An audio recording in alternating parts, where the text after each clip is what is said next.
कहानी है 7 समुंदर पार, जहाँ चारों ओर राक्षसों का पहरा था और बीचों बीच बसा था एक महल जिसमें रहती थी दुनिया की सबसे खूबसूरत लड़की रानी पद्मिनी।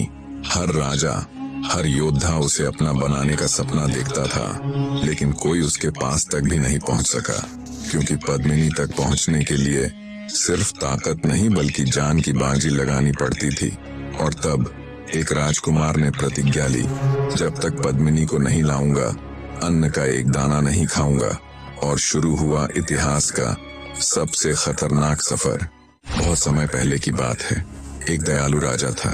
उसके 6 बेटों की शादी हो चुकी थी, लेकिन सबसे छोटा बेटा अभी कुंवारा था। एक दिन वह महल में बैठा था कि उसे तेज प्यास लगी। उसने इधर उधर देखा तो सामने से उसकी छोटी भाभी आती दिखी।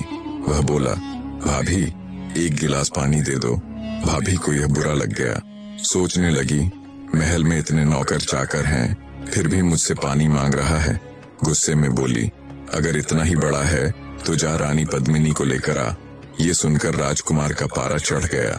उसने तुरंत कहा, ठीक है, जब तक रानी पद्मिनी को नहीं लाऊंगा इस घर का अन्न नहीं खाऊंगा। दरअसल रानी पद्मिनी कोई आम रानी नहीं थी। वो 7 समंदर के बीचों बीच बसे एक रहस्यमय राज्य में रहती थी। वहां पहुंचना आसान नहीं था। रास्ते में घने जंगल, ऊंचे पहाड़, उफनती नदियां, खतरनाक नाले और अथाह समुद्र तक पड़ते थे।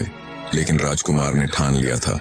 उसने वजीर के बेटे को बुलाया और कहा, 2 घोड़े तैयार करवाओ। वजीर का बेटा बोला, रास्ता बहुत मुश्किल है, संभल कर सोचो। पर राजकुमार ने साफ कहा, जो होगा देखा जाएगा। मैं रानी पद्मिनी को लेकर ही लौटूंगा। 2 घोड़े तैयार किए गए। रास्ते के लिए खाने पीने का सामान भी साथ रख लिया गया। फिर राजकुमार और वजीर का बेटा रानी पद्मिनी की खोज में निकल पड़े।